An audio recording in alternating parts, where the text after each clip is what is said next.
All right, and we're back. So SD card had to be changed. So now, this is the only edited portion of this unedited conversation.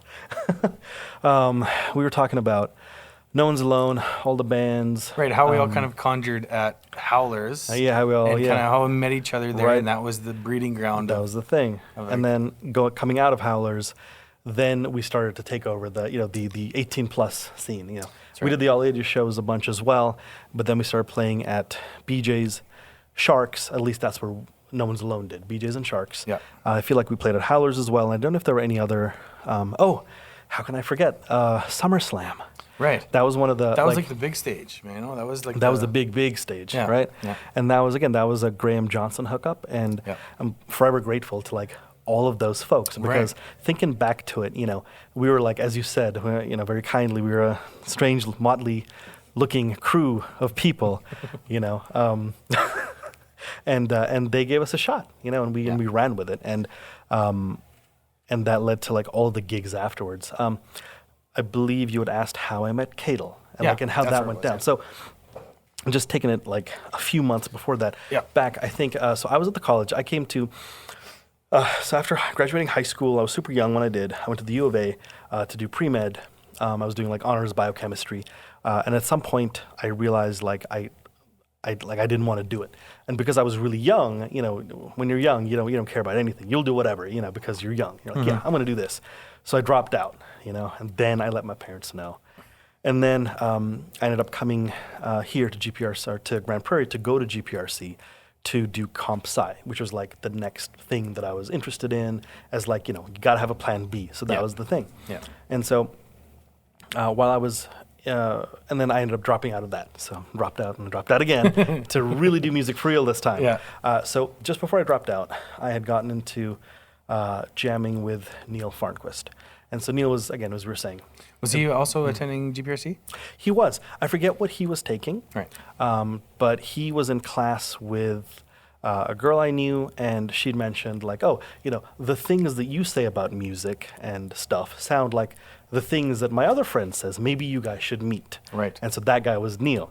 And so, we very quickly sized each other up and said, we should jam, Yeah. And so Neil came over to whatever room I was renting here in town, and he was Neil was a few years older than I am. And so I was, I don't know if I was 18 yet. I might have just turned 18 because I was very young when I graduated, and then I spent a couple of years in university before I became of age and stuff. And so Neil came over with a 6-pack of beer, like a little practice amp and his SG. And Neil had a Gibson SG, the classic, which man. For me at that time I had a PV Predator, which is a low a low line, not a great guitar, but that's what I could afford at the time. And my parents gifted that to me when I was young, and then.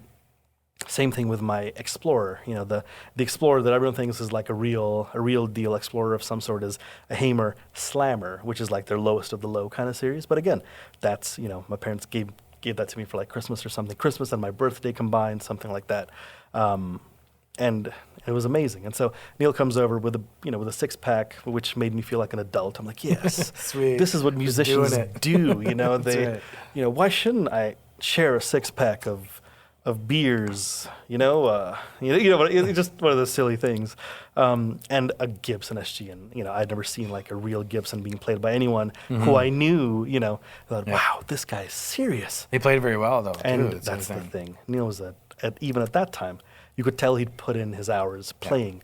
Wonderful sense of rhythm, great melodic sensibility, and like me, we just knew all the riffs, so we could play. I don't even know what, man, anything from Kansas to AC/DC to Ozzy to whatever. I mean, just you name it. Old stuff, newer stuff, whatever. And so we would jam a lot. I feel like we probably jammed at Howlers a bunch. Maybe we did some open mics together. I can't be sure. I feel like at that time we had already moved away from Howlers a little bit. Because we never really. We ventured back to Howlers because we heard about you guys. Oh, I didn't know that. I think is kind of how that went. It's part of it was we gotta go see this No One's Alone. Because for us, again, getting to town, we were not, we had missed the Howlers vibe that you guys were talking about, that you had participated in. So some of those bands I saw at Howlers, but exactly, you guys had already moved on, and so for us, that was like our time to, be crappy at Howlers for a little while to get your chops. You learn that stuff, right? There's lots to learn there. And so Neil and I know we did perform at Howlers. I don't know what, I don't remember what the circumstances were, but we played at Howlers a whole bunch, and then we met Cadel, who I feel like he was at college, but he was like a person who goes to college and then has like an existential crisis, so never goes to college, right? And ends up getting kicked out. But like the class, I mean, that's just he was just tormented. That's just his that way. deal. Yeah. All perpetually tormented about the world and the universe. Man, and it's like he all was the questions. entangled in it, and it's still so far on the edge of it. Yeah, exactly. And so Cadel was one of these people who, I feel like I don't know how he knew people, but I mean, he was from Dawson Creek. I think his family lived like in Pooskoopie or whatever. And they were I should mention that they were very traditional. Yeah. And I think that Cadel had once told me that he had never even seen color TV till he was 18 years old and left his family's house. Really? His TV was out the door. Sure, yeah. I mean, they spent a lot of time like, I don't know how else to put it, like doing outdoorsy stuff. Yeah. Just, So, well, again, which explains, he's just a character. Just a total, total character, yeah. It almost kind of interludes to why he's so fascinated with, like, society's tweaks and, song Civil Engineer. Oh, of course. There's classic. just, like, to name one perspective of, like, his take on the concrete jungle, right? Absolutely. Which, again, just thinking back now, like thinking about some of the song titles, the things that like he sang about that we wrote about, it's amazing that all these bars let us play. But that's partly because, again, like you said, musically, like all our covers and like the vibe of our tunes were up the spot alley. on. Like it could They're be perfect. And it like doesn't even matter what like we were singing about. Right. I mean, he had an incredible voice, first of all. And so we're just playing a bunch of groovy rock music with some solos and this incredible vocal soaring over it. Yeah, okay. It'll work and in it a was bar. just the chops were there. Like every part that you would, when you guys would play a cover, like, there's the signatures, always the signatures that are in those songs that bring everybody together on those tracks, and they were always executed perfectly. Thank you. I always want a case in point would be dun dun dun dun dun dun dun. Oh, what is that? Zeppelin. Immigrant Song. Immigrant Song, that's it. Yeah, I remember that, like, because Cadel could scream the heck out of that. That was the thing. And, like, it was perfect. Yeah. You Again, it's one of those situations where you have a vocalist that is that good and capable. Yeah, has the range to hit that. Exactly. Like, we'd have to have a female vocalist for most people to even hit those ranges. Totally. Like finding a high male tenor with that kind of chest voice. Like that was, and again, that was the thing that drew Cadel and Neil and I together, because I think he, being from like Dawson or Poos or whatever, he knew some folks around here, and so when he was in college, he played in another band or something. Right, because I feel like I met Cadel previously to meeting you guys, and I have no idea where. Yep, he was. I don't know where else he played, but I know that he played at Howlers with a band. They were called Cadel and the Conspiracy Theory. Totally, which completely makes sense. Yeah. Maybe there's some and they played all originals, which is what it was. So already you had like a fully formed kind of musical entity, and so Neil and I, being folks who jam at Howler, saw this guy, and I think based on the kind of rock music that we loved, we thought, man, if only somebody like that could like sing over the riffs that we're writing, some such thing. And so he would do it with such great content. Like, his content was very good. Totally. Like, I don't know that I know any singer-songwriters even today that would be able to put together such good content in like flow and storytelling and like just the continuity of the track from beginning to the end. Right. Like his stuff was very relevant. Yeah. It all had a message. It was all very coherent. Totally. You know what I mean? And there was great structure with what he was doing. I always admired that. I just definitely it was not my genre. No, I know. That's always been my thing with that. And that's the thing. What we did. I know a lot of people are just like, what is this weird cheesy, like 80s glam rock metal bullshit, or whatever. Yeah. But it was funny because it's what made us happy. Yeah. And so we just played the heck out of it. Yeah. And I think that came through. Yeah. And maybe that was why, we kind of were able to get the chances that we did. But somehow, Cadel ended up just jamming with us a bunch. I mean, he was always one of those people who would have a band but also have a ton of ideas, so would also be jamming with other people. And so he would jam with Neil and I. Yeah. And the other band fell apart at the same time we were, again, back to Howlers. We were at that point where we were playing random stuff, and then we wrote...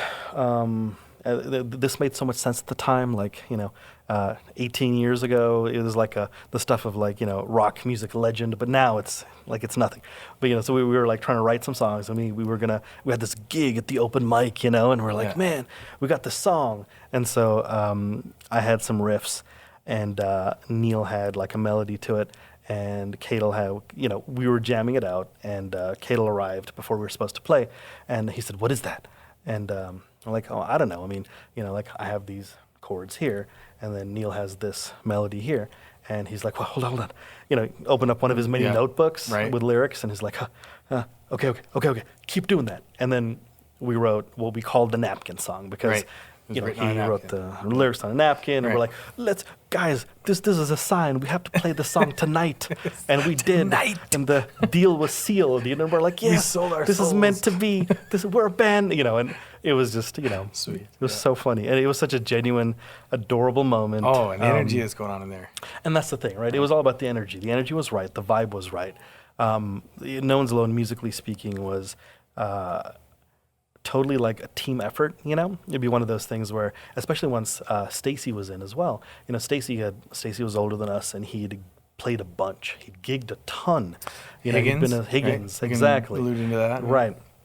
And so the musical approach was perhaps the thing that irritated Cadel a little bit, is that sometimes he would come in with an idea that he thought was done, and all of us being musicians who were writers as well.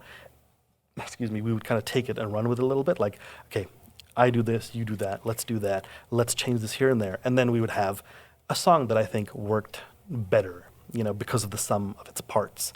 And that's how a lot of those songs came together. Initially, we were playing a lot of Cadel material, a bunch of covers, and slowly sort of inserting riffs that Neil and I would come up with. Yeah. And then it turned into this team effort that led to the rest of it. Kind of melded together, you could create original tracks. Totally. Yeah. And so SummerSlam. So before we get into SummerSlam, let's talk about the Higgins in between thing, because didn't some of those Mike's bands, didn't they play at SummerSlam or something? I think they did. I think so. I think that would have been the Al Peterson era too, when he was playing with Al Peterson again. With Higgins, he was bass. Yep. He was playing bass in that band. Yeah, that's right. So, and you know what? Back those days, once we all kind of I remember coming to the Howlers, and because we heard about you guys, and when we came there, we were like, "Whoa, these guys are on the No One's Alone bandwagon." Everybody in the place was loving the heck out of you guys. Yeah. We listened to the show, and we're like, "These guys are tight." Yeah. I think it was just a Prevail at the time. Got it. And we're like, I think me and Johnny come up and check. Yeah. We heard about these guys. Of course. Check them out. And we loved it, though. It was awesome. It's awesome. These guys are good. I was like, we're safe. Don't worry. They don't play the kind of music. Exactly. They don't play the same kind of music as us, so we're good. It's enough to pull a Highlander on us, there can be only one. Oh my gosh. At that time, so then we had all the bands at the time. There was quite a few good bands in town at the time, and we were all kind of looking for our limelight. In between, I don't know if it was Higgins. Right. It was Higgins first, and then it was In Between, and then you enter the scene with Cole Beadle. Was Cole playing with In Between at the time? Yes. He was? Yes, he was In Between, because But not Higgins? No. Okay. Because Al was playing with Higgins. Yep. And I don't know which came first. Yep. I'm pretty sure that In Between is after Higgins. It is, yep. Because I remember Higgins, because Higgins was the band that we were kind of not rivaling, but was they were the other band that was around at the time when Bella Bella was in there doing lots of things, and Mike would often get chatting at the music store together, talking about stuff, and we both had female singers, so there was a camaraderie there a little bit, and that was a really good time. Absolutely. And then after their Higgins, I think it was the In Between era, and that's where Cole enters. Right. Cole was before that. He was around doing something with somebody. I don't know what. I couldn't remember, and I want to say that he was just coming to town. At that time. Was Trevor singing for In Between? Did Trevor start off singing for In Between, or was it somebody else and then Trevor? I think it was Trevor. Okay. Because for me, chronologically, I showed up when Higgins had ended and In Between was beginning, because people talked about Higgins, like, oh man, these guys used to be Higgins, or that person used to be in Higgins, and that was like a testament to, like, how good they were, or something like that. But I didn't know Higgins, so so I saw In Between, and I mean, they were all so good, man. I remember. Pretty sure I saw In Between open for Skid Row at the Corral, something like that. Right, yeah. And they were so good. Yeah, they were so all good, pro players. Man. Like Mike Monroe, for sure, was definitely a pro player. Of course. And I honestly can't say that I've even ever seen In Between, but I actually played with them for a bit. But it was just more like, hey, can we get Justin in here? Because I don't know where their drummer went. Who was their drummer? It was Carl. Dude. Carl was the drummer from Valley View. Oh. And I don't even know this guy. I've never met him. Okay. But he was there. He was a drummer, and he rocked that stage with those boys. That's right. And then Carl exited the scene somewhere. And then they asked me to come in and play, so I went and played with Cole, Mike, Trevor. I think it was Trevor. Pretty sure it was Trevor. Yeah. And then myself on the drums. Got it. And we played a couple tracks. We didn't do too much. It just wasn't my scene. You know, we were like, I felt like because of the age, we were kind of just, I was beyond that music genre. I was like we were trying to break new ground with our music. Right. But we weren't really breaking any new ground. We were just falling under closer bands that were within our, our age group. You mean in terms of Prevail? Yeah. At that time, So, I mean, with Kaylee, she was like the good old solid rock. She was the ship that just kept on sailing. The music was always the same, not the same, but I was always like within that really comfort zone of like just good tunes, easy to play, relatively funky, relatively bluesy, jazzy. And the musicianship kind of moved around a little bit in that band. So I could come in intermittent into that band. I had a stable position there, but Kaylee was kind of, one. I don't know. Like I don't know. For me, when I view it, I view it as all the way from Albanos to, to the very end, which would be the Living Daylights, and nothing else. Because it's always just been Kaylee and Justin. As I'm always helping her bolster up. Like I was honored to do the work, but I honestly would have followed her to the end of days if I felt at that time that it was going to go anywhere. But there was many bands all at the same time. When you guys are coming out of Howlers, In Between was rocking, Prevail was rocking, Kaylee was rocking, Certain Something was rocking. Which, again, Certain Something, we may have touched upon this in previous episodes, but they were one of those bands. I saw them at Howlers, and I was blown away by what they're doing, because they were, that crowd had like their own vibe and their own sound. It was like, I don't know how to describe it, but it was, it was jam like type. Jam, it was like a jam band, like a world music vibe. And they had killing percussionists. I mean, Mac is a very compelling artist, and so there are a few people, when you see them take the stage, you just immediately you're sold. You're like, oh, okay, this is a front person. I feel like Mac has always wanted to be that person, and I feel like he's worked very hard to be where in that position for as long as I've ever known Mac. He's been focused on music as far as I've ever known him. When I very first met him, Kaylee was like, "Oh, you got to meet this new kid, Mac. He's coming from like Spirit River, I think is where he's coming from." And when I met him, he was like blonde, spiky hair and black fingernails, and like that whole thing, right? Absolutely. And he was like, "I'm gonna do this epic album at the GPRC. Justin, you got to be on this." And I'm like, "Yeah, I'll totally come and I'll totally get on that. I'll be all over helping you out." And I don't ever want to know what came of that. I remember going to the college once and then helping them out, recording a little bit of stuff with them, but I don't know where that all went. And then he kind of like melded to the GP scene, right? Like kind of shed his Spirit River, right. And then he obviously had great friends with Ian Hoff and Renee Ramdeen and all those gents, right. And the Certain Something whole kind of clan that all kind of like they were I think they're older than me, by a few years, and so their clique was kind of a large clique, and I was only ever kind of got on the edges of that clique. I was never really felt like that was really my place to be a part of that clique. But it was like they already had kind of like their crowd vibe, and like it was a whole thing we were already. Absolutely. I was kind of a cut of a different cloth kind of thing. But I always appreciated every one of their friendships. Like they were all good dudes. I know that me and Ian Hoff over the years, we'd always be like, "Yeah, you're a good drummer." Like, "Yeah, you're a good drummer too, man." Absolutely. It's kind of like, like we'd always be like scrutinizing each other's playing whenever we play. Like, "Oh, I see what you did there. I like that." And even though we would not allude to too much rivalry. There was always a sense of like always like constructive kind trying of trying thing. to level up on each other all the time. Friendly rivalry, whatever you want to call it. Yeah, absolutely. That whole group was really wonderful, and like the music that came out of that was really good. Totally. I know that everyone in all those years we were all just spin-offs of some whatever bands we were all appreciating at the time. Absolutely. Yep. But who cares? No, it was wonderful for those reasons too, because 100%. It made for great social engagements for one. Totally. We all think we're changing the world in Grande Prairie, but we're not really doing anything. We're just all rocking and rolling and having a great time with it. So that was always a thing. Which is as it should be, right? I mean, it's like you kind of like you operate without any sense of without any like self-awareness in a bad way, you know? You just, maybe you do for a while, but then once you hit stage and you get into a band situation that's active, that's viable or whatever, then you leave that behind because you're committed to like being a band. You're committed to being an artist on stage. Right? And no matter what, to the outside world that may be, for yourselves within the scene, it doesn't matter. I mean, and we hit a point in those years where everybody had, again, gone through the ringer, when they were younger, coming up in some kind of way, doing the Howlers thing, and then hitting the bars. And then, as you said, there were so many bands who were all so tight, We were all doing different things, and really pushing each other. It made for a great scene because there was like, everybody had their camp set up, and even don't forget the Tainted Chode boys.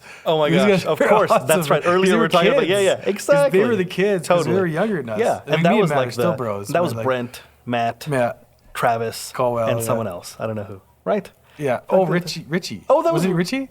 Richie was drummer. No, Matt was. Matt was the drummer. What the heck was else in the band? Maybe it was a 3-piece. I feel like there was a fourth though. Yeah, and then of that, because this is the generation next. Exactly. This is the next generation. But there was also a couple other bands like Pillbox. Do you know who Pillbox were? Do you know those guys? Yeah, I can't remember their names. Like Stacey Brown was the vocalist. Stacey Brown, yeah. This came up in my conversation with Brandon. Pillbox again were one of the first bands that I saw at Howlers when I was doing like comp sci. Dreaming of like starting a band, and Pillbox was a noteworthy band because they covered like a Tool song. Yeah. They had a couple of originals that sounded like Tool. Yeah. And Stacey was an incredible front person, killer vocalist already at the time. And their guitarist played like a Les Paul through like a Mesa Boogie dual rectifier, and that sound was like the sound of so many records that were huge at the time. And like witnessing it in person was like an amazing thing. And they're just young. Whoa! And they were. They were just young too. When you see bands like that, you think like you kind of like put them on some kind of pedestal, like these amazing musicians are some kind of geniuses, Right. But they're like the same age or like a year older or younger or something than us. And Pillbox, okay, cool. Right, and then because the reason I know a lot of these guys is because I also had my studio set up by that time.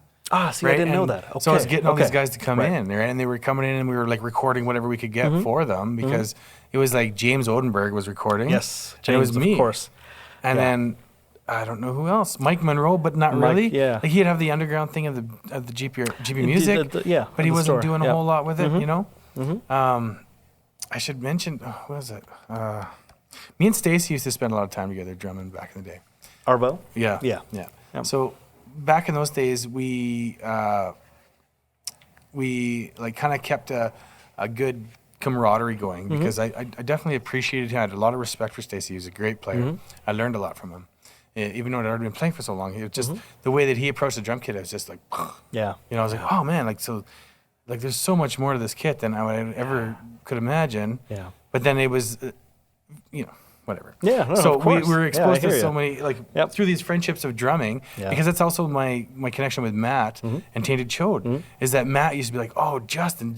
So I was to Matt what Stacey was to me. Got it. You know what I mean? So then that's where I kept all these connections to these other bands, and then like they always see us doing the thing. Of course. And they're like, hey, and then I'm like, hey, why don't you guys come to the studio? We'll record your stuff. And who was the other band? I just wanted to say there was another band, metal. You mean? There was like Overture, who were younger. That's who it is. Okay, they were in the studio, and Kevin Biggs, drummer. Oh yes, Kevin Wicked Biggs. Kid. Wicked. He used to work for me back in the day too. Okay. Wicked dude. Yep. Unbelievable drummer. Yep. Young kid. Jeremy, Sharko, Kale, Sylvaniak. I don't know who else was in the band. Right. But yeah. I just know Kevin Biggs. They were so good. And they were like super young. And, they just like total kind of mega arrived Daves. fully formed. Yeah, exactly. Total mega Daves. Gosh, they're so good, man. So One like, thing, yeah, go ahead.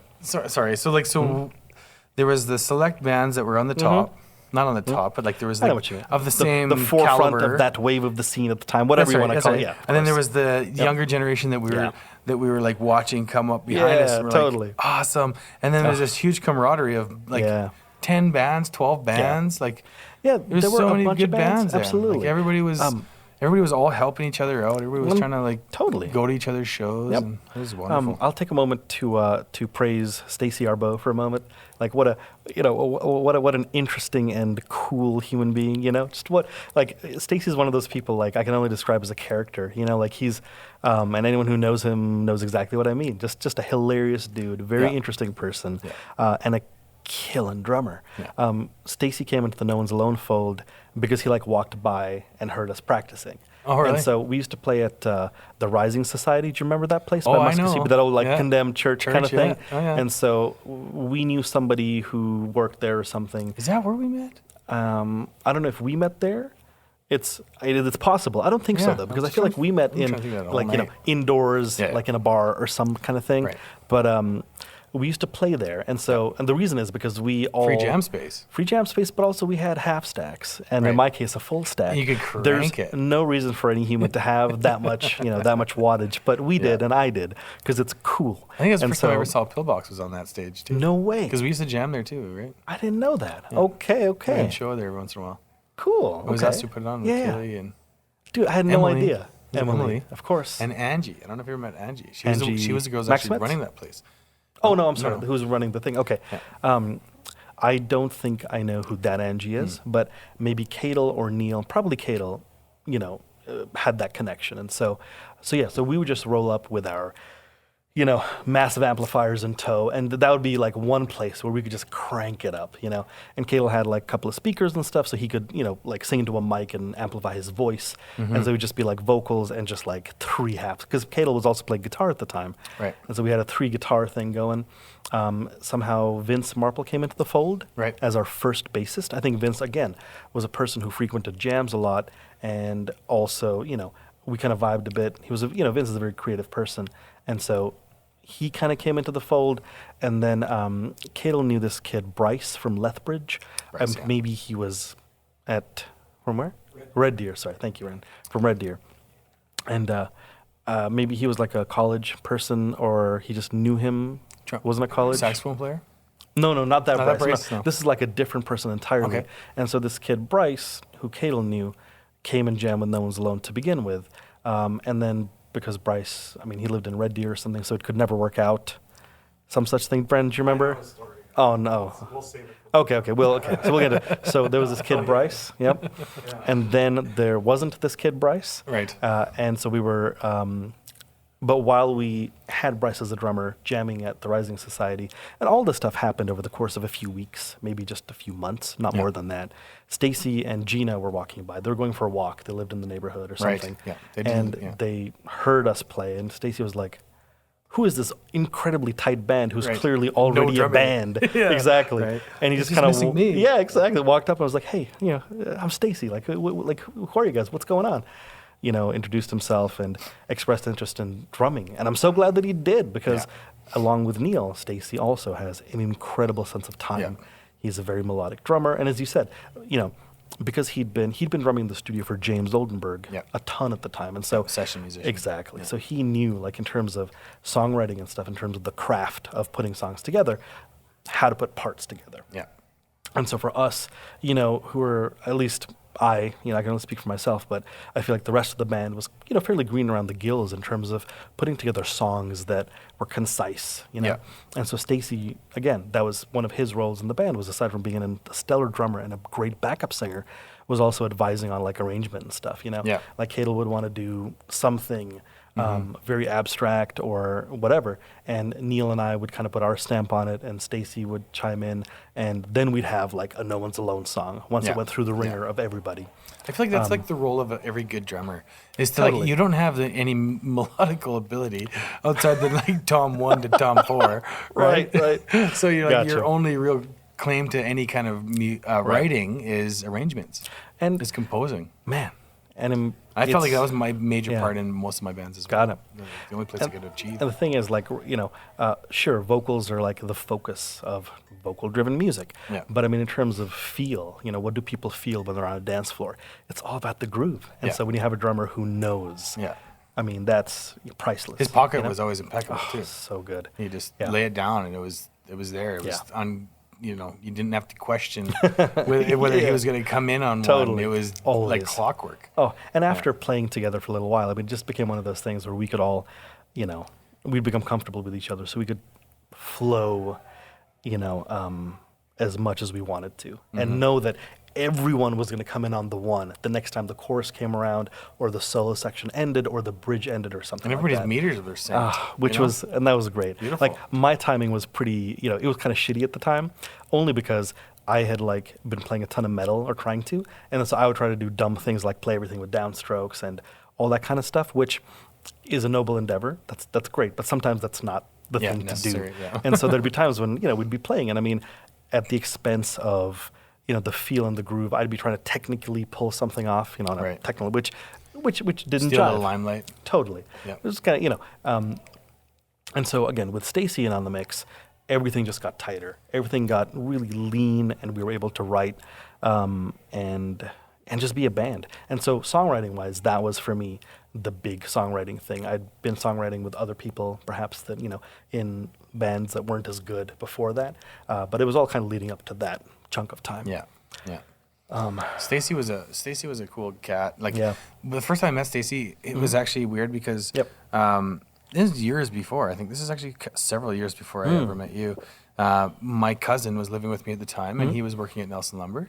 And Stacy was also working at Nelson Lumber. Right. And I remember Wade come home talking about the truss, building trusses, and just hating it. Right. And then one day Stacy had come over from work, because they got on the topic of music, and like, oh yeah, we'll come over and we'll, Puff the Magic Dragon. Sure. And in the course of that, he come down into my room one day, and because that's where we were smoking in the back corner, and he's like, oh, he sees my drum kit. He's like, you're a drummer. Boom, he gets my kit, and just like, whoa, this guy's a monster player. Of course. Because I'm sitting there jamming out to Justice for All, and this kid's, he's like 5 to 10 years older than me. I can't remember. He's like, I don't know how old he is now, but he was significantly older than me, and much more worldly when it come to playing, more influence. Yeah. And so that's where me and him became friends. Right. And we were friends as drummers for a lot of years, and we were never in rival bands up until fast forward 5 years later. And it's like, Stacy's the other big drummer. Yeah, exactly. And it was like Justin and Stacy. We're always drumming together. No One's Alone, Prevail. Yeah. The whole, And it was like, absolutely. It was awesome. Totally, man. Which, again, okay, so that, I guess, we can kind of push ahead a little bit into like the Prevail, No One's Alone era, that kind of leads up to maybe the Peace Starts at Home thing. For us, the Prevail, for me, the whole Prevail thing came from like Shane Seward, again, who was a part of that whole thing. Yep. Shane Seward was playing very This Conviction stuff, and I was drumming with him. Yep. Just laying down pocket. The bass player was Jordan. Oh, okay. Can't remember his last name now. Yeah. Jordan was his name. Okay. And then Shane. Yep. And he was playing this very, I don't know what kind of, I guess it was, I don't know what music it sounds like to akin to, but anyway, he was playing very soft, melodic music, very singer-songwriter stuff. Yeah. At that time, there was like the whole scene with artists like Anne Boleyn, Death Cab for Cutie, and a few other acts, which I kind of, place that style of songwriting in with those bands, I guess. Right, very emo, sense. Very... Yeah, totally. And at that time, we were playing with Celeigh still, doing the Celeigh thing, and then maybe there's some breaks going on in between there, between whatever shuffle was going on at the time. And I was like, I got this studio, I want to do some rock and roll. So I set out to be like, I don't know where it was on the internet. Yep. Maybe it was on the internet. Yeah. I don't remember what. I'm like, I need to find some musicians to play with. So I would venture out to like the open mics and so on, Okay. and just be like scope guys out as if like I'm some kind of guy, right? Yep. And then I met Shane there, and we did this conviction thing, and I already knew him, so I went to go see one of his shows one night, and I was like, oh yeah, because Johnny responded to an ad, I think, at GP Music, me looking for a bass player. Oh, added GP Music. I think is what it was. Oh, so then me and Johnny linked up. amazing. You know? Amazing. And then it was like, okay, Yeah. Johnny, let's go we got to go find some bandmates. Exactly. Right? Because we're like, Exactly. yeah, let's do this thing. Of like, course. yeah, high five. You guys have a rhythm section. Yeah, that and we like need. use the bass, dude. Yeah, He just and he laid totally. it down solid. He's in did, the of middle. course. It was Yeah, good, man. heavy. Yep. And then so we went out to these open mics, and I remember approaching Shane, like, hey man, do you want to come and just check this thing out we're doing? You know, so coming back to my place, and I had the full studio set up at that time. Yep. And he's like, I don't know, man. Like, I'm not really into heavy music. And it was just like right out of his comfort zone. And I was like, no, you can do it, man. You just got to like, you know, like bolster up some of that, whatever angst you got and just let it rip. And even though he was kind of, you know, we played him some reference tracks of whatever bands we were into at the time.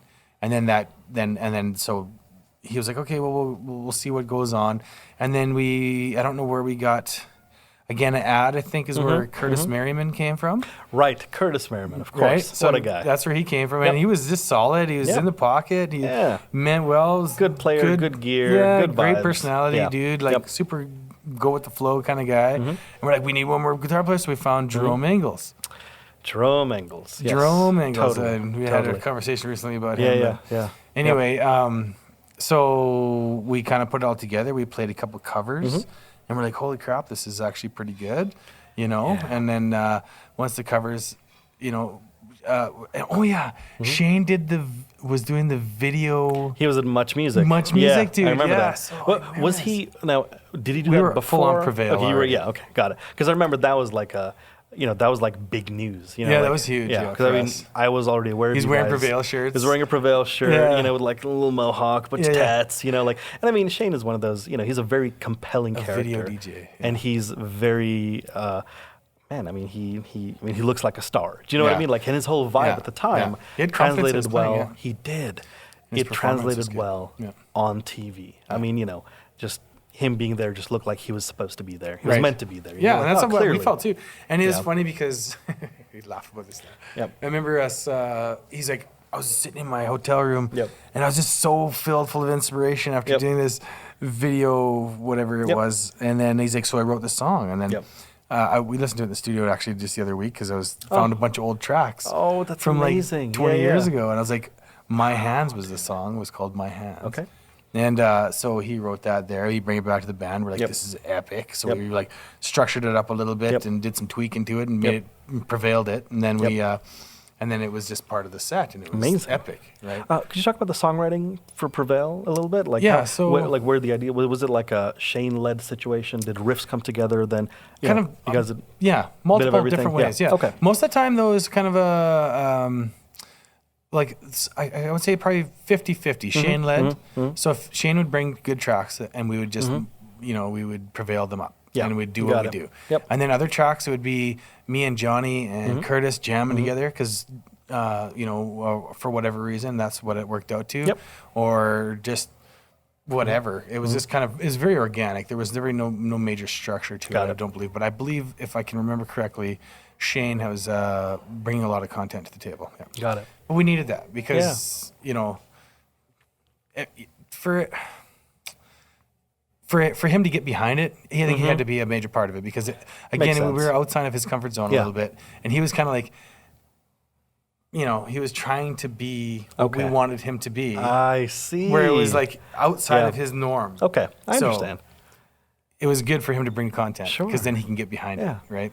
Well, and And have the integrity that it needed. yeah, it's interesting again having that insight because the first time I saw all you guys play, it was probably at Howler's. It was like one of their big parties they would have at the time. And I mean, you guys sounded so good. I mean, for me being in No One's Alone, listening to you guys, it was like, wow, these guys are so good. They're so tight. We got to be that tight. It was just one of those things. And it's not like No One's Alone necessarily, needed to be a heavier band, even though a little bit later, like my interests went to heavier kinds of songwriting. But it was just one of those things in terms of professionalism, right? Yeah. So I remember, I don't know how this came up, but maybe someone told me. It was one of those shows that you guys were playing that I was in the audience at, but you guys had a writer, you guys had a tech writer or something, and I think somebody said that you guys specified like towels to wipe yourselves, while playing. And I thought, oh my gosh, these guys are so pro. Like they think of everything. Yeah, which good times. Which honestly, I think that speaks to like an attention to detail thing, right? And I see some of that professionalism and attention to detail in sort of what you do today in terms of running a big company, and doing the kind of things that you do. It was just funny thinking back at that time because it's like, man, these guys take things seriously. There's more than just being a musician and rocking out. There's a whole other side that if you're going to take the next step in terms of continuing to be a musician, you have to be cognizant of that. And a lot of those big open all ages shows were a result of us trying to bolster relationships with other bands. Of course. So hey, you guys come, and we kept bringing Broken Nose. Oh, because Broken me and Nose. Curtis were good friends. Because we were when we first time we met him, went down and stayed at I don't know where we fucking even met the first time. I think we went down to a show.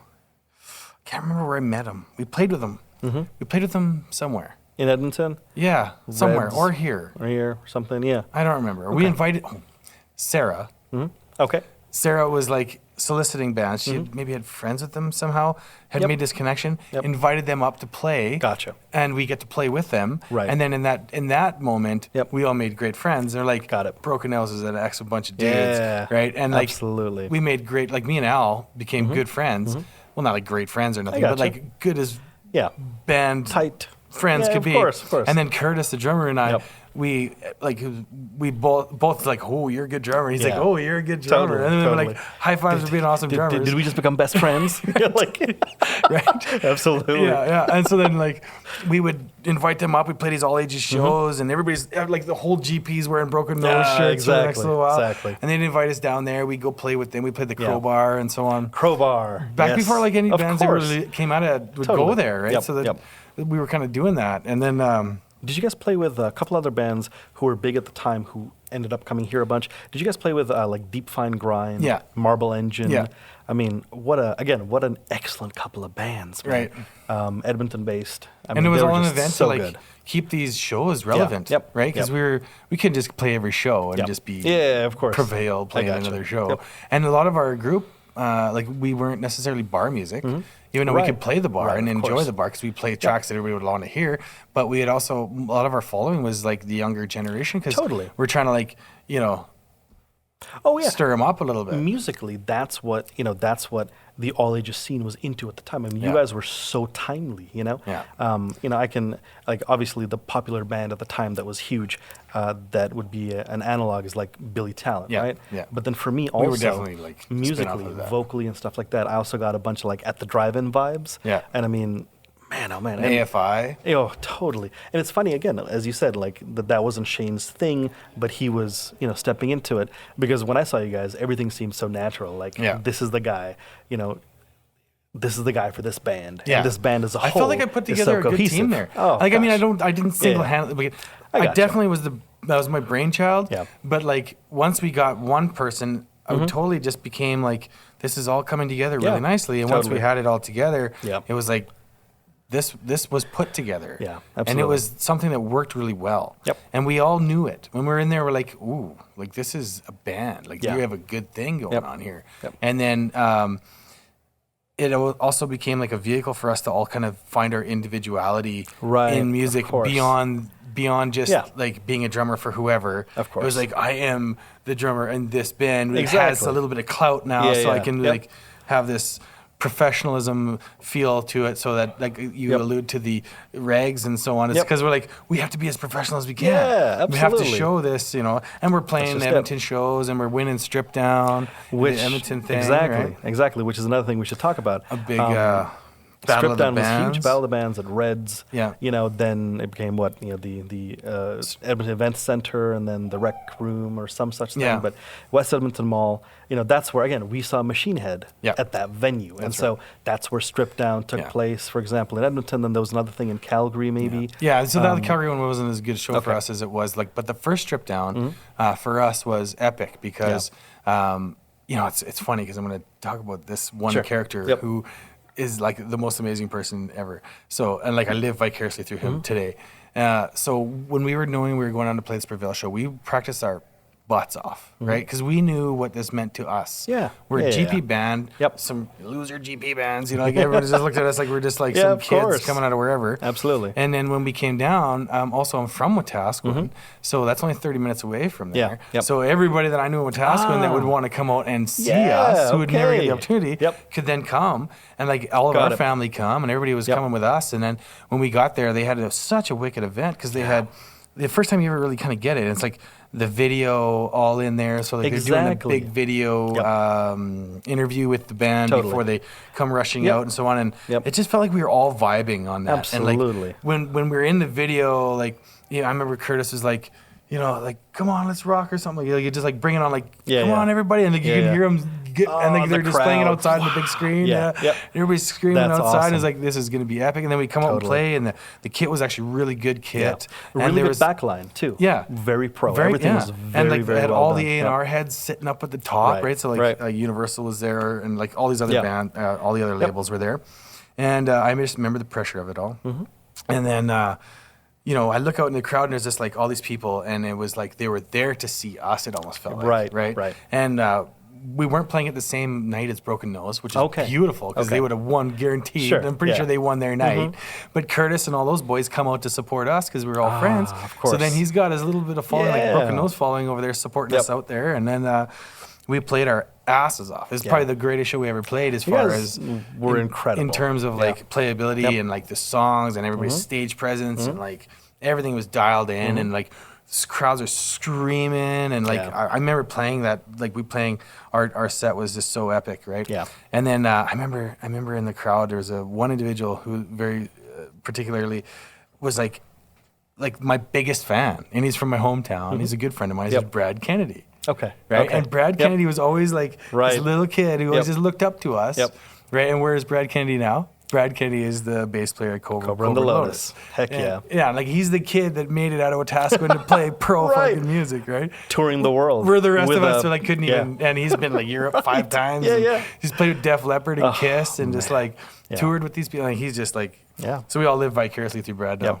It's funny because when we go to jam at the old homestead where we all used to jam at his dad's house, has a big jam every year. We all still go to. But Brad's I ain't playing. I don't play. I was come on, Brad, let's jam old times. He's no man, it's my job. I don't do that anymore. Totally. So you go build a house on your days off. I'm no. Makes sense. But anyway, that show was epic. That was the defining show for us.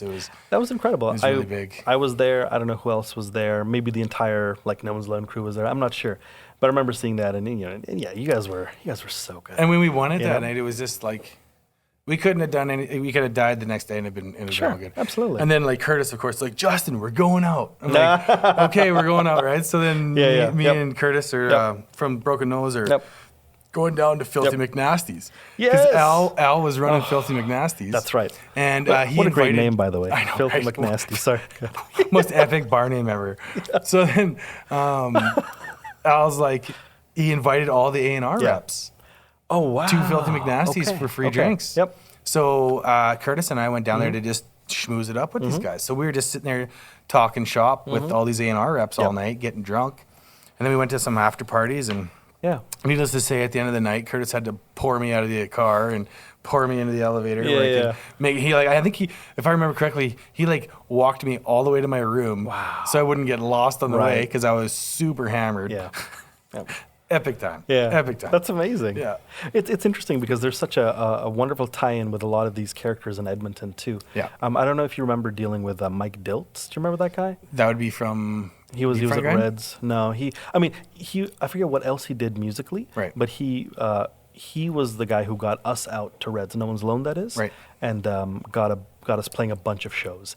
I hear that Mike passed away recently, which is, I don't know the circumstances, so I can't really speak to it. Right. But Mike was a wonderful guy. He booked a bunch of shows. He, again, took a chance on bringing us out and brought us out repeatedly, and like that was a situation where, he put us up in a hotel, for the night. we would arrive, check rock stars. in, of course, Literally rock stars. go sound check, gig, have a place to sleep, wake up the next morning, get some breakfast, and drive back home, which is a beautiful thing, You don't always get that. We made some really great relationships through that whole thing. Absolutely. I know Prevail did really well based on the friendships that we were making along the way. Yeah.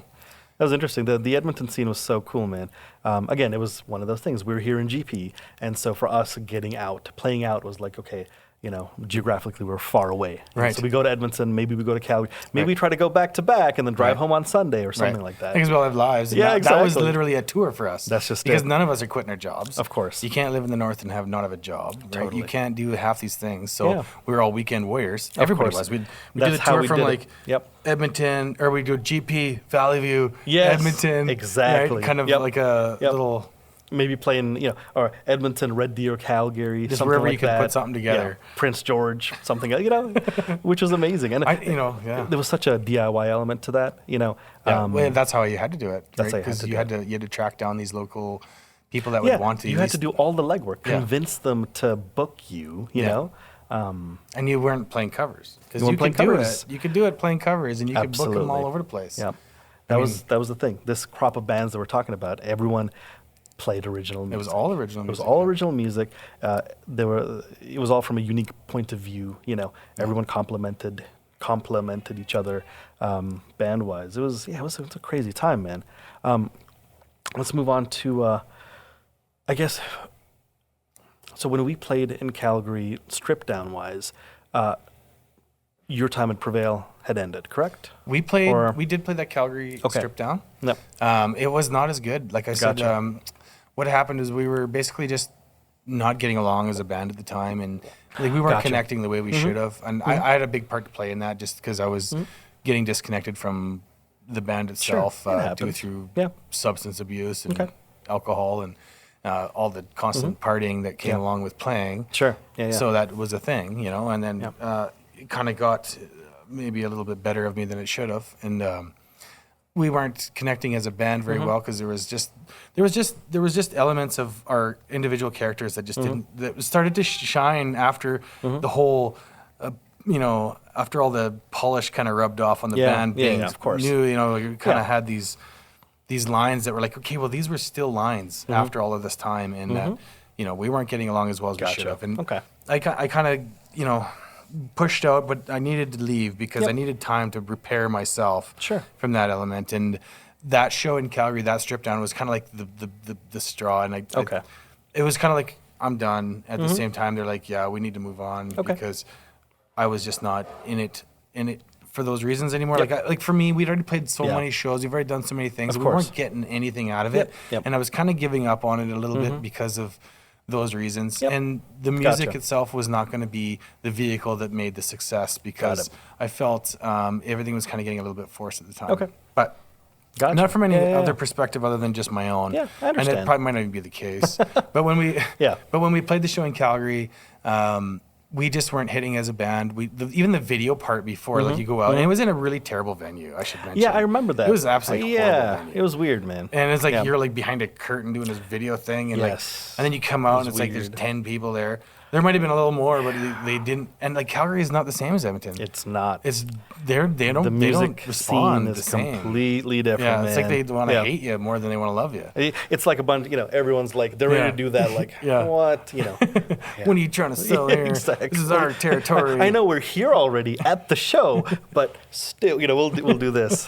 So like we came out as strong as we could. We tried to play our show. I remember one rest. I remember coming in like. For some reason, I played the song a million times, and I'm like, rest on 1 and 2, 3, and I shoot back in on the end. Yeah. I'm like, whoa, I did that. I just did that. Okay, yeah. Johnny looked back and he's like, what are you doing? Like, daggers, just daggers, of course, right? Of course. And I was like, sorry, man. Like, for some reason, I just came in early. Like, that's so unlike me. It happens, yeah. But it's like, he's like, oh, we're not going to win Strip Down all because of that rest. Oh, no. You know, that's what I felt like it was, right? I see. And then like the band had to like drive there the whole time, and I just flew there, so there was kind of a little bone of contention with that too. Again, another thing is, I mean, you know, we talk about all the stuff that we're doing musically, but also life-wise. Right. I mean, you know, everyone's holding on jobs, and I mean, you were going to school for carpentry, right? And I mean, or you'd finish I was already done. I was a red okay. seal, but I was working a lot. Right. And I was venturing into more advanced areas of my career where they didn't even have a career yet. They were kind of just like, I do this job and I do this job, and I'm like in a full-on career, and the band is starting to get overshadowed by the advances I was making in the building industry. Gotcha. As my personal strides, right? I gotcha. So and I was just in a better place, I think, as far as that went. But after that show, it kind of turned into you know, we're not getting along, we don't see eye to eye kind of thing. It's like, well, the band thinks that we should, you know, do this and do that. I'm like, do whatever. You know, whatever. I got you. And then I think you said his name, Jaron was the replacement for me. Yep. And I think I remember talking to Alan a few times and a few of the other groups that we had good relationships with, and everything kind of fizzled away. Right. You know, I mean, even as Curtis it does, man. I got you. Yeah, and even Curtis had mentioned, he's like, you know, Justin, I kind of quit. And he's like, I just quit. And I'm like, what do you mean you quit? Like, you guys had a thing going. And I was already past that. Yeah. And he's just like, well, you know, to be honest with you, it just was never the same once you were not there. Got it. And like, I'm the one to blame for that. Sure. You know, I was the one who changed the demographic. Like, I was the one who changed the recipe or whatever you want to call it. Like, I changed. They didn't really change. They wanted the same and carry on with the same greatness that we had created it. Gotcha. But for me, I had kind of stifled that by substance abuse. Oh, okay. I see. As well as Got it. I had to focus on just putting my own life back together. Never mind worrying about the band's needs. So I definitely forced the hand, 100%, and I definitely needed that change. So that was like basically the beginning of the end of Prevail. Of course. So I understand. And that was also kind of the beginning of the end of me kind of exiting from the music scene a little bit. Other than with the Living Daylights, I still maintained that, but with the harder stuff, I kind of. I was like, I just don't. Yeah. I felt like I just kind of lost my mojo, you know? Fair enough. Well, the thing is, you'd been doing it, you know, pretty full on for years at that point. I mean, you know, before I hopped in the music scene, I mean, you'd already been doing it at that level for a few years. Yeah, like we played with everybody there was to play with. You alluded to SummerSlam. Like we played that SummerSlam stage multiple times, and we played with big bands. You know, we did like, oh my God, we're going to play the most epic band ever. And we play these shows. It was like, like nothing ever happened. It was just like, great. That was awesome. Even opening for the Beach Boys. You were on that stage. I remember that. Right? Absolutely. But like, nothing. No, of course. That was an interesting. Wasn't that epic though? Absolutely. It was great. I mean, it was like sold out at the arena, and that was an interesting time. But that was kind of cool, and why that's significant is because it also shows what was happening with the bands, and like even though like Prevail was fizzing out or whatever band it was that would like Prevail was kind of or No One's Alone was going through some changes. Totally. I remember like we could talk about that when I even joined No One's Alone for a period of time due to inabilities to fly. I think is what it was. Right. For unbeknownst reasons unbeknown to me. But what was happening was that there's still so much energy and drive to keep playing and keeping this thing alive that That's the thing. Okay, so where can we breathe life back into this thing? How can we all recombine things? Yeah, so we'd mix up the musicians a bit, and that's just it. Kirk had got a show for the Beach Boys, and him and Buddy were Wood and Stone. I usually talk to them. Wood and Stone. And it was like, hey, we got a month to put a set together. Well, and so I think even though the time frame was a month, I remember you and I. Jams. We worked on the music, the arrangement together because we only had 2 jams with those 2 guys. Because I mean, they probably had work or something like that. But this is a time when you and I had reconnected. Was this after we went to New York with No One's Alone? I think so. Yeah. This was before like the Calculating Collapse kind of time or whatever. But so we were playing a bunch. We were doing a bunch of studio stuff. Yes, exactly. And so there was a month until the show, and you and I played for a month, and we had 2 jams with those guys, and we had Kaylee doing backup vocals, Anyone else doing backups? Oh, it was Brent Hessler on bass. Yeah. What a Brent Hessler is also back in the day. The back in the day. Spinner bass That's player. right. Okay. Right. With that he whole was thing. He was in part of that too. Okay, got it. Because he played in like Reject, like great singer, great bass player, but also incredible harmony singer. That guy, Brent Hessler, what a good dude. That's right. So that's what the Wooden Stone thing was. So I remember just the first jam happened. We put a bunch of stuff together, Kirk and Buddy, where, everyone was kind of anxious maybe, but I feel like you and I definitely got the sense that you and I felt like, we got this. We're going to hold this thing together. We're going to play on stage in this arena for the Beach Boys, and we're going to nail it, And we did. And we did. And then they had work or whatever, so we couldn't play with them or even see them for like a solid 2 weeks or something. Right. Then they came back, and we jammed with Brent and Celeigh and them. And it was great. Yeah. And then we had a week or something until the show, and we nailed it. I mean, it was so good. I'm pretty sure the crowd didn't know how to take that show. Oh, totally. Because they had no idea who this was. I mean, we weren't like a band that existed. Yeah. We're just like okay, so now there's some local opener. Who is this? Who are these guys? But it was actually a really good experience. It turned out great. I loved hearing the kick drum bounce off the back of the arena. Oh, that was the best part ever. Like playing in an arena. Can we just talk about that for a sec? Like, how much fun is that? Yeah, that's so epic. Hearing the mix come back. You play better. Oh gosh. Like when you hear that, you're just like, when I first, I guess the first big stage would have been the Corral for me, and then that was like that. You always play off that. You're like when you hear the kick reverberating off the back wall, you're like, that's awesome. And then when we got to the arena, it was just like, boom, and it was so big. Yeah. And you're just like, man, this is awesome. And then I remember the pressure for playing on that stage is like, I can't even consider a missed hit anywhere. Yeah, there's like 5,000 people in here watching us play. Yep. It was a sold out event. It was. Yeah. And the crowd ate it up. I mean, they obviously didn't know who we were, but I mean, we executed everything so well. Yep. Kirk and Buddy both sang and played their hearts out, and with Celeigh and Brent on vocals. I mean, it was, oh my gosh. It was a really good show. It was such a good show, man. That was like a very special moment, you know? Yeah. And we got to meet, I don't even know which Beach Boy it was. Well, I mean, I think Mike Love was the only original member, but it's funny because they've been around for so long that even the band, the backup band, like the guys who had been playing as part of the Beach Boys but weren't the Beach Boys, they're like Descendants 60 years old, and they're Boys. Exactly. And then you have Mike who's like 75 or something, just rocking it. I mean, And then his son, and then his son's son. Oh, totally. That's right. And they're cousins. Like 3 generations of Beach Boys. Oh my gosh, it was amazing. It was really cool. So around that time, so then, we kind of hit that point where No One's Alone, is about to implode. We get this, this weird, funny opportunity to play in New York City, and we can't fly with our rhythm section. So rather than give up on the whole thing, because that was the time where that band had hit like that critical mass.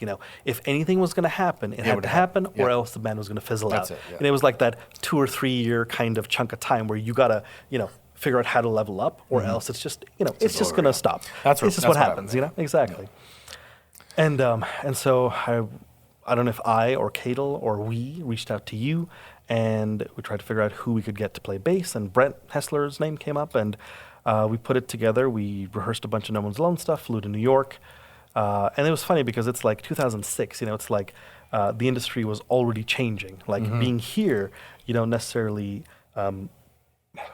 feel it as much, but when you're in a place where the business lives, like LA or New York or Nashville or something, it's very apparent like what's going on. Yeah. And so for me, I feel like we did great at the show. We did amazingly well. Like but that show was executed. Not there for us. The show was not there for us. It was there for like the next Ariana Grande. Exactly. And I mean, there were like, record label execs around, but they talked to, the 2 or 3 girls who sang, I mean, incredibly, they're like pop stars. I mean, they were, pop stars in making essentially.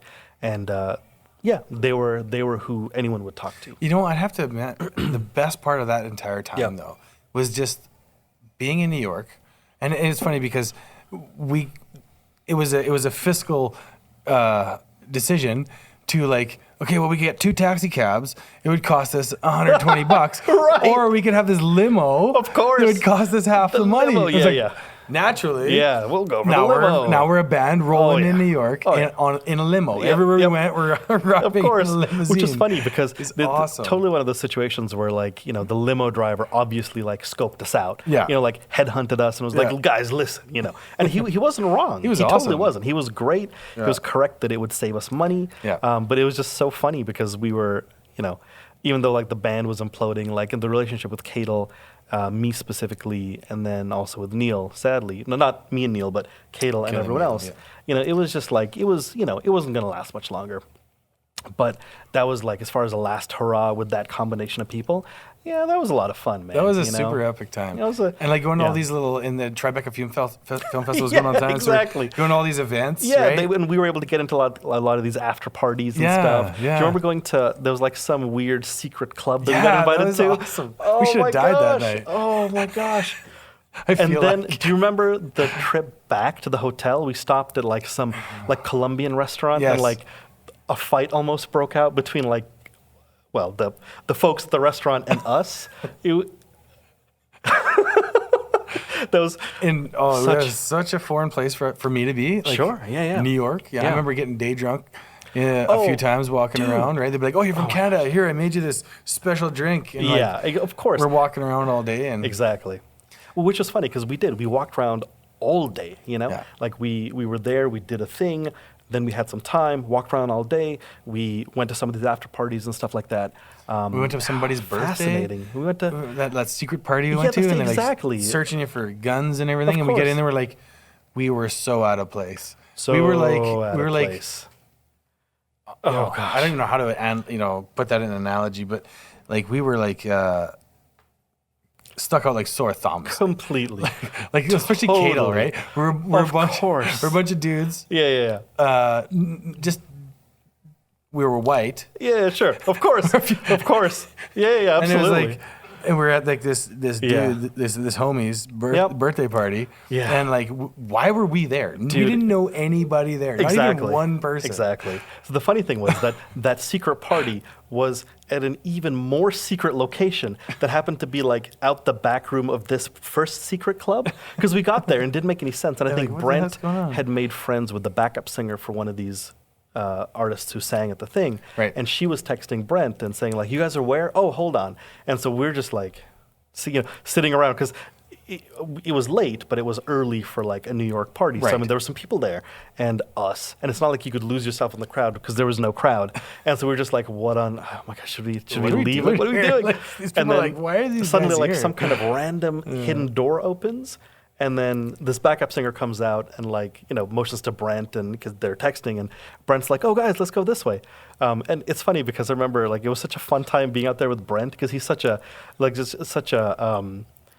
easygoing dude with such good vibes. Somehow always makes friends with everybody, and so this backup singer like texted Brent and we went into a further level of secrecy into this massive club. It's like 2 levels of, partying and stuff. Again, probably still stuck out like sore thumbs, but it was a lot of fun, man. Yeah, it was definitely a lot of fun. Experience, that's for sure. It was epic. And then I always tell this story all the time. Yeah. And we're everybody has to go back, right? Yep. Everybody has to go back to GP, and you and I are, and you're like, "Hey, Justin, you want to stick around for a couple more days? I want to go visit some family friends up in New Jersey." Yeah. I'm like, absolutely, I'll stick around, right? So one of the wonderful things about that whole trip was that trip to New Jersey because we're like, I can't remember the gentleman's name that we stayed at, but he was an awesome character. He was an excellent host. They were, just best of kind of people. Dear friends. Yeah. Of my parents, but dear people. Dear peeps. Good humans, yeah. And what I remember was we go to New Jersey and we're pulling up and we're like looking, I think it was you and I were sitting there and like, is that Geraldo? Yeah, at the stop sign? Geraldo. Is that Geraldo right there? Totally. That's Geraldo right totally. there. And then like Paul McCartney's house. Eddie Murphy's house. Lil' Kim. Yeah.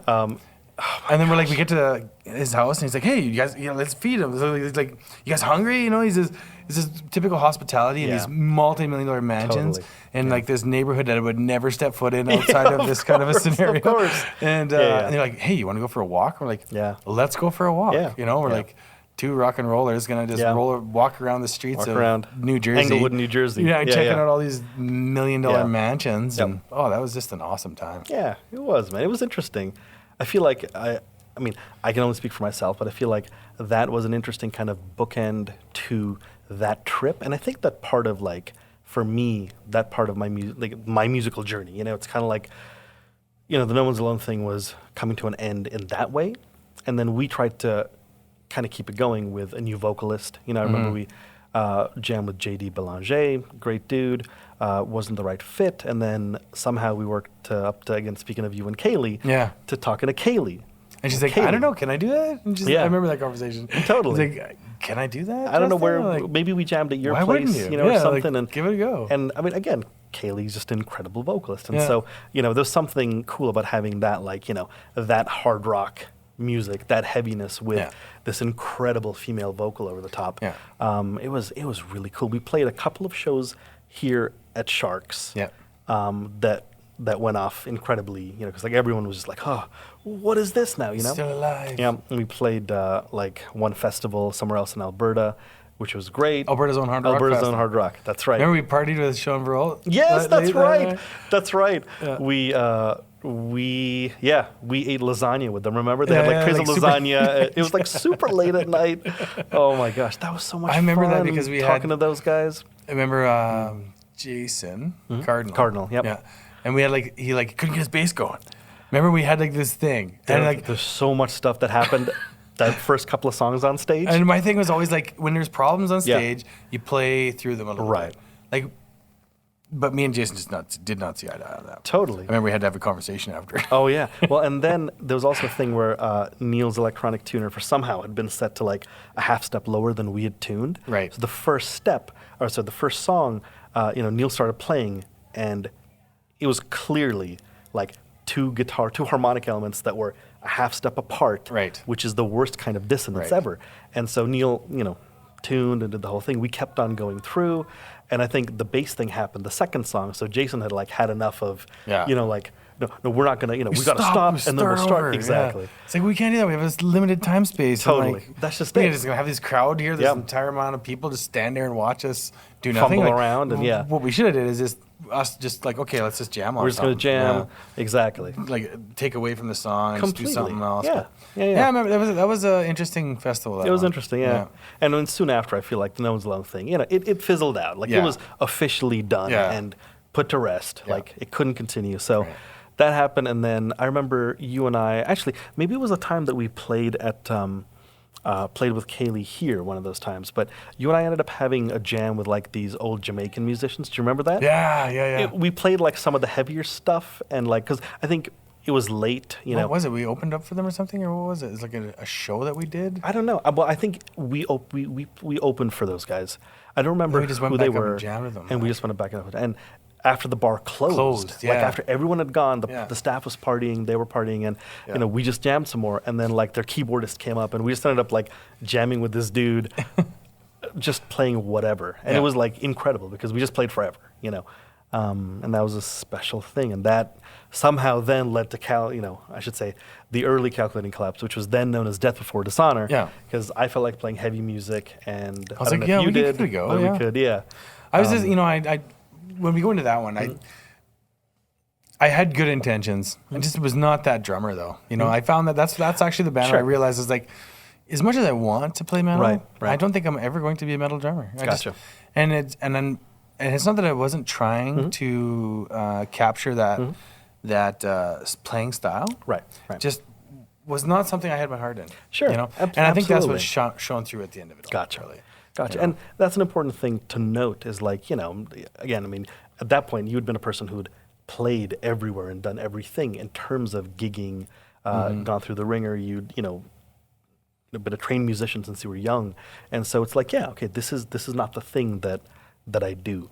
And I faked my way through it reasonably. Totally, of course. But there was a point where it was just And the other thing too, I think what the demise of me on that one was that starting in a new band is this. You have to go back to square one.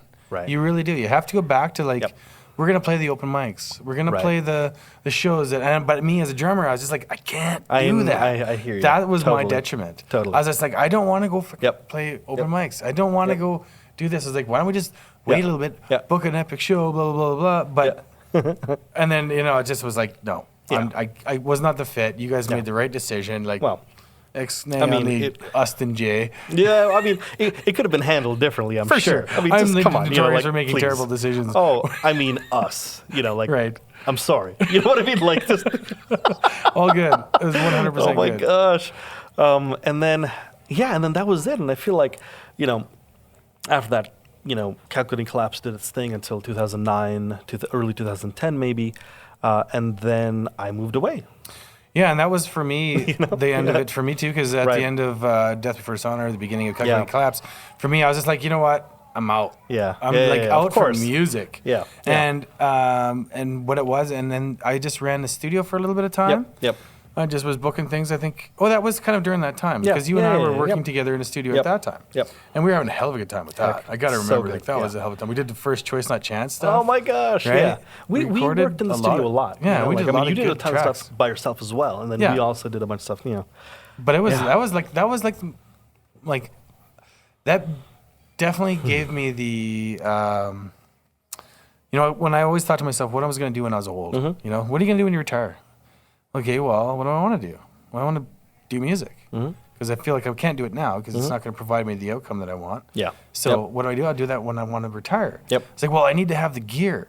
Right. So then I bought the gear sooner, and as I learned how to record, and I was like, okay, this is the thing now. So then we learned it, and like all the tricks and even all the methods that we use today were born from me there. Totally. And they were all derived from necessity. Absolutely. And they weren't from an education. Yep.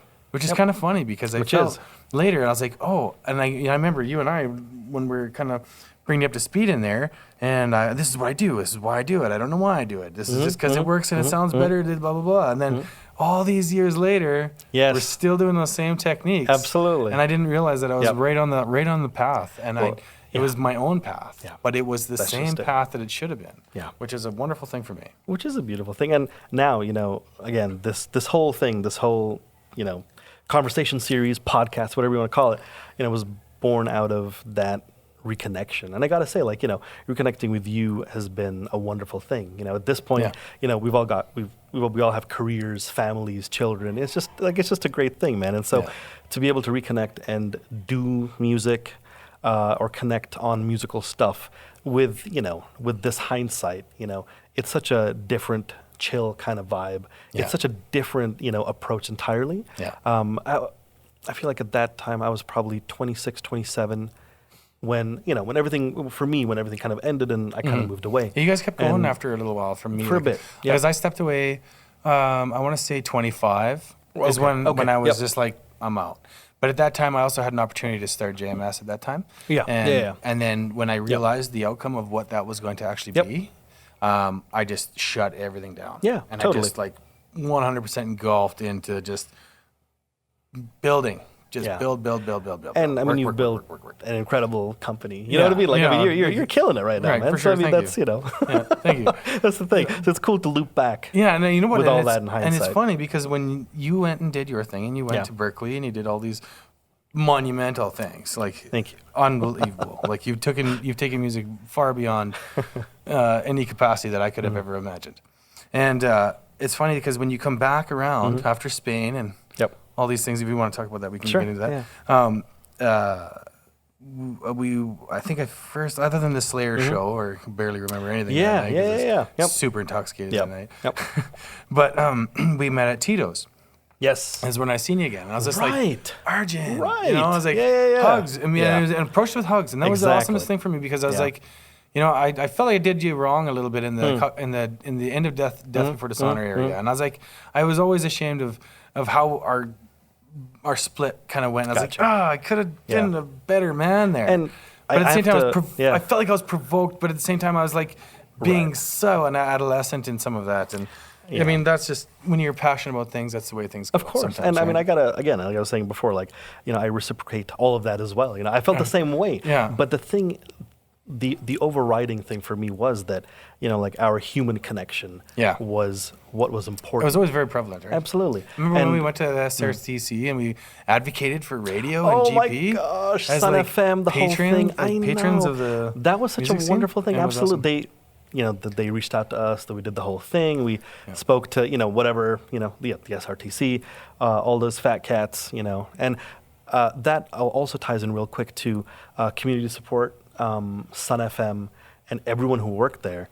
The Daily Herald Tribune, like me and Albers are still homies. Of course, we hang out all the time. They all had all of our backs, which is cool. Like the last time me and Brandon chatted, he brought a bunch of amazing things, like clippings from the newspaper and stuff like that.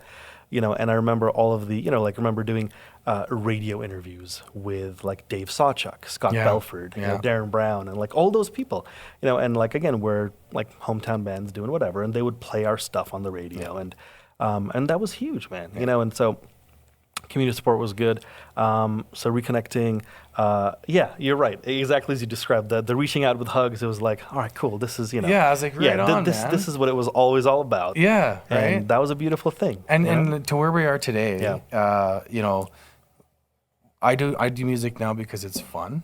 I do music because I want to be a part of good art. Yep. I don't charge nothing for the studio and all the other stuff that we do. Yeah, it's like when you're so involved, like, because I'm so busy in business and in building and trying to be just leveling that game up all the time. Yep.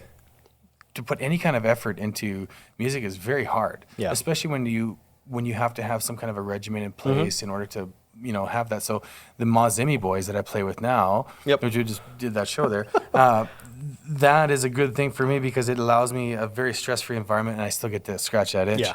But on the other side of that, in the studio, where we've reconnected quite a bit, we get to share all these moments with great new talent that we don't have to have any kind of problem. Absolutely. Like, I don't have to worry about, what they think or any other kind of detail that would deter me from wanting to be in a band. I just get to sit on the outskirts and be like, you guys should do it this way or do it that way. Oh my gosh, of course. Well, and like the Choice Not Chance boys. Totally. Doing this EP with them has been a wonderful experience. We're reconnecting with Matt and Cody, who is an amazing singer-songwriter. But of course, and we were chatting with Carl earlier, so there's like the band Spectrum, incredible band.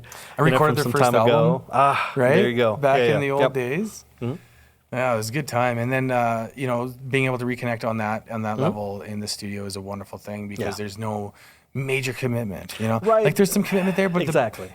I'm not the mixing engineer. Right. You're the mixing engineer. Right. I'm just the guy who bolsters these guys or gets these guys together. I got to quit using that term. And getting these guys Bolster's together. a good word. It's okay. Right. And like my responsibility is to get the performance and get the recording quality and keep these guys organized and like keep the project rolling forward. And the beauty of it is like I get to performance and get to everything I want and mix it to my primitive version of mix, and then I get to go here. Exactly. Which again, man, the tracks sound great, and and now we're kind of in the we're about to approach the final mix stages of the Choice Not Chance stuff. And so it's really cool receiving those tracks. And I mean, again, I'll shout out the work that you do because you spent a long time in the studio with anyone who's in there for free, as you mentioned. And, part of you producing and all that kind of stuff is that, you're approaching it with these years of experience and musical knowledge, advising people on, what beat should go where, how sections should roll, maybe work on this, that, or the other. And so, when I get those tracks, it's like, it all sounds great, Appreciate that. Anytime, man. I shout out to Cody LaValle, Sure, He's going to have absolutely. a great little thing going on. He wants to actually enter the studio this weekend. Okay. But, it's nice that we can take all of those years of all of that and see like a shining talent like Cody who's only 20 years old or 22 years old and say, insane. Okay, you don't have to make all the mistakes that you and I made. You don't have to put the time in that you and I have done. So we get to just say, okay, here's a kid who, how much is he going to benefit from having the production quality that we can provide for him? And his songwriting and singing is unbelievable. So it's like, and he doesn't need a drummer because we just throw some drumming in. It's like, exactly. Hey, this song's missing this thing. Hold on a second. Boom. Between you and I, it's just you know, he's got an entire. It's like he's working for a label or something, and he's just got that right, reinforcement, right? Yeah, exactly. We're not a label. Like, we have a camp going on, but it's not like. Yeah. And it's a beautiful thing because I don't have the time for music like that. Right. Of and course. It's beautiful to be able to be a part of people's good art because I just still want to do and create good art, but I can't do it.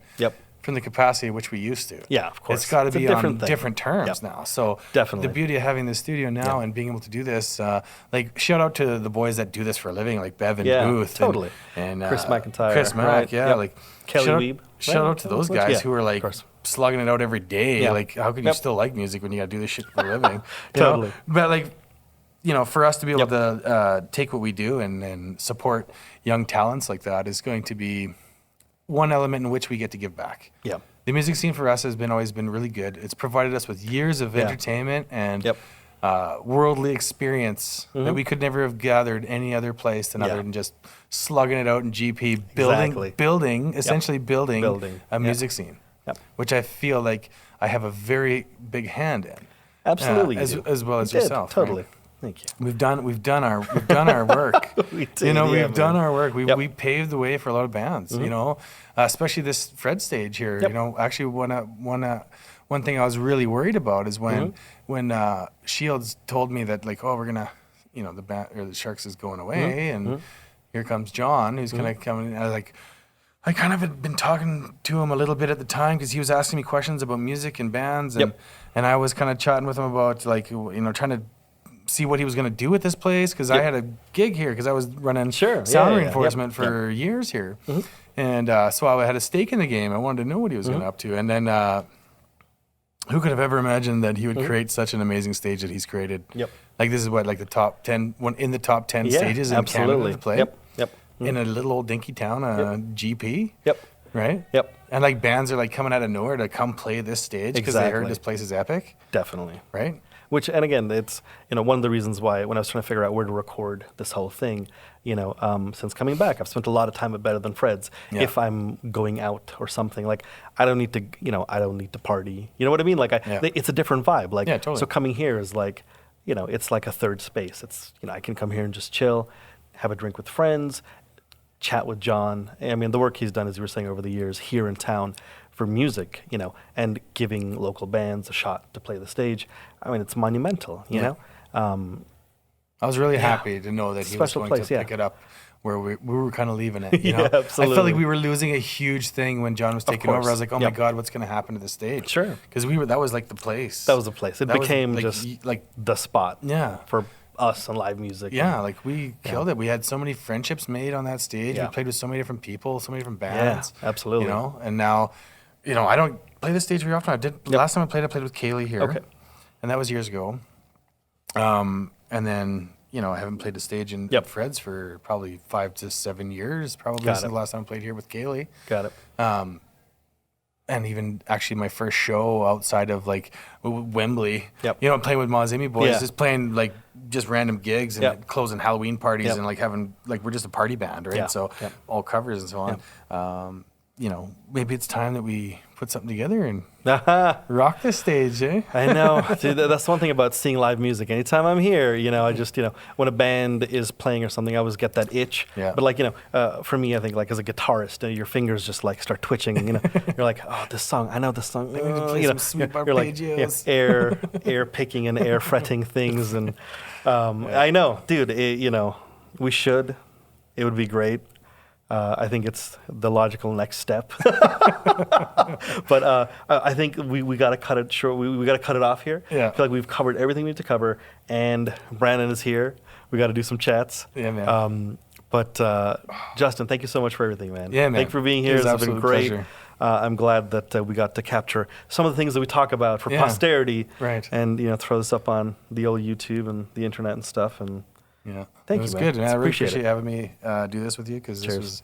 I haven't went down that trip down memory lane in a long time. You know, and I felt like it's a wonderful time to reminisce on some of these things. And I think that if any of these fellow musicians are going to be watching this podcast, I think like they'll be able to, you know, gravitate to some of the wonderful moments that we've talked about. Yeah, absolutely. I feel like it's a combination of nostalgia, of like a shared history, but also, for anyone who's in bands or anything, or, not just that, but following art or wanting to follow art as a career path. Yeah. There's a lot to glean from our conversation. Yeah, and and like a shout out to everybody who helped build this scene. Yeah, absolutely. Because like there were so many players that all had, and who cares whatever chips on whoever's shoulder, yeah, exactly, and all the other BS that went on. That stuff was 15 years ago. And it's all part of it. Forget it. Yeah, exactly. It all needed to be there. That's I feel like it was even the somewhat of the rivals that were created along the way. They were all there as increments to something bigger and greater all the time. Absolutely. So, yeah.